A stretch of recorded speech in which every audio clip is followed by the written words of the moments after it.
Ang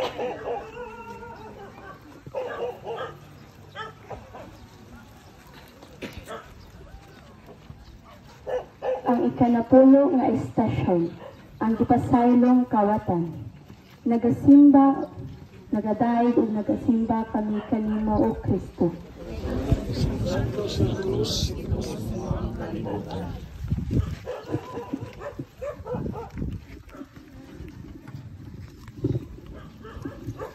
Pagpasa gikan sa Ebanghelyo sumala ni San Lucas.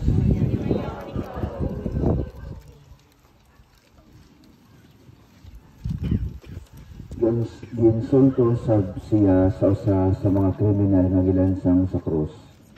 Dili ba ikaw man ang Mesiyas? Luwasa ang imong kaugalingon unya kami.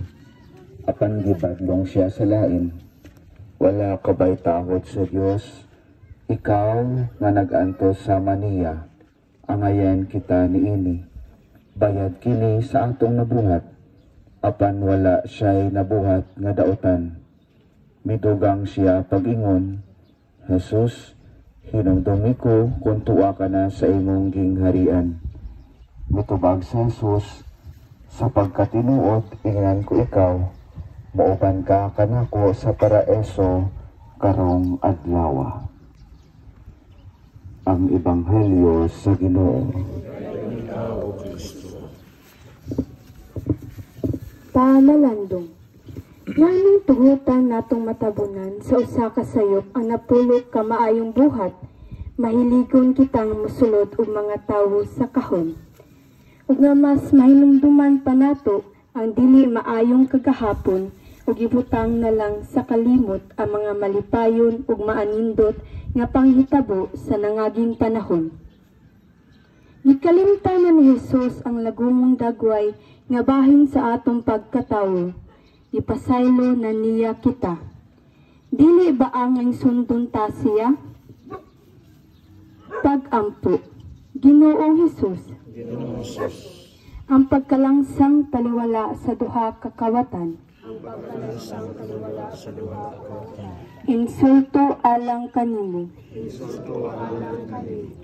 Ang imong katagilungsod nga mga Hudeo. Miyam-id ug mibiyay-biyay kanimo. Bisan taman, gipasaylo pa gihapon nimo sila. Ang mismong kawatan nakatagamtam sa maong kapasayloan. Pagkabulahan niya. Apan mas bulahan kami tungod kay buhi pa. Ug nga sa kanunay nakasinati sa imong nagpadayong pasaylo. Kung kami makasala ug maghinulsol,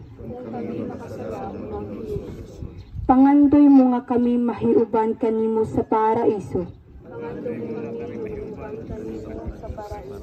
Himaya samahan sa Anak ug sa Espiritu Santo.